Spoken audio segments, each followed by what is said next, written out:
Monday night at Dalymount Park, home of Bohemians Football Club, a silent stadium, but home also of the famous Dalymount Roar, well known to soccer fans as a vital part of some famous Irish international victories.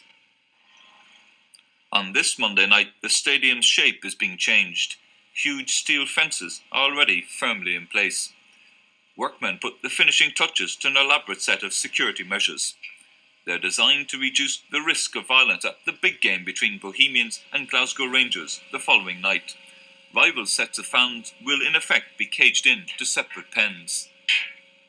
Well, in order to segregate the Glasgow Rangers supporters from our other supporters at the far end of the ground, we've erected this new fencing, and it's going to keep the two fractions apart. This is the first time that we've ever done this in Dalymount Park. We've never segregated the crowds before, and we hope that this will meet with everybody's approval. The entrance to the ground will be controlled by the police at the Connacht Street entrance, which is just behind you. There'll be 18 styles open there from 6:30 onwards, and all the Glasgow Rangers supporters will come and they'll be admitted into the ground, and they'll be in this section here, all this section. Everything has been covered. Nothing has been left out. We've had so much consultation with the Gardaí all through for the last month, and a member of the British Embassy has also been here to cover it as well. We've had Rangers representatives coming. Also, our supporters clubs have been in contact with us. So I think everything has really been covered, as far as we know.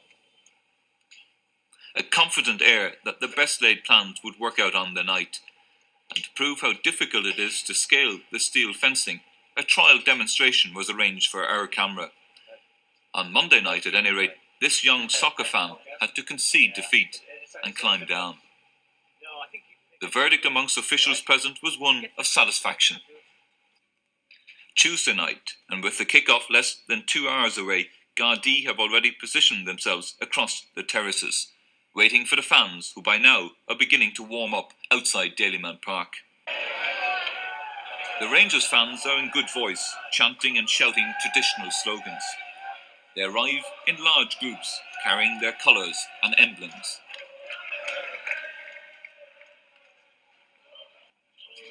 Access to the ground is tightly controlled by the Gardaí. All fans are searched for any offensive weapons. Searches like this are now commonplace at many soccer games in Britain. They've also been used here before for soccer and Gaelic games, like at last year's semi-final match between Dublin and Cork. Glasgow Celtic and the flag of the Vatican found unlikely support inside the ground from some Bohemian fans who used them to taunt the Rangers supporters. Rangers fans responded in kind with their own brand of tribal shouts. As events turned out, these jeers and catcalls were to be the mildest forms of abuse exchanged. Before kick-off, Rangers fans showed they were more determined and experienced at scaling fences than Bohemian officials had expected. Jock Wallace, manager of Glasgow Rangers, pleaded with the fans to get down and return to the terraces. Wallace has in the past publicly disowned those fans who have disgraced Rangers' name in various cities around Europe.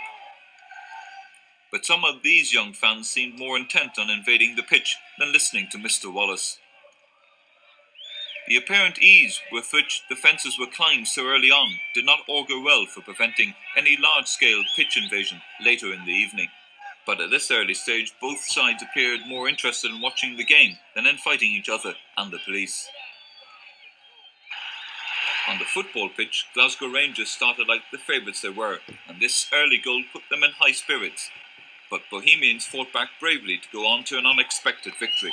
In soccer terms, it was a proud night for League of Ireland football. Sadly, not so on the terraces.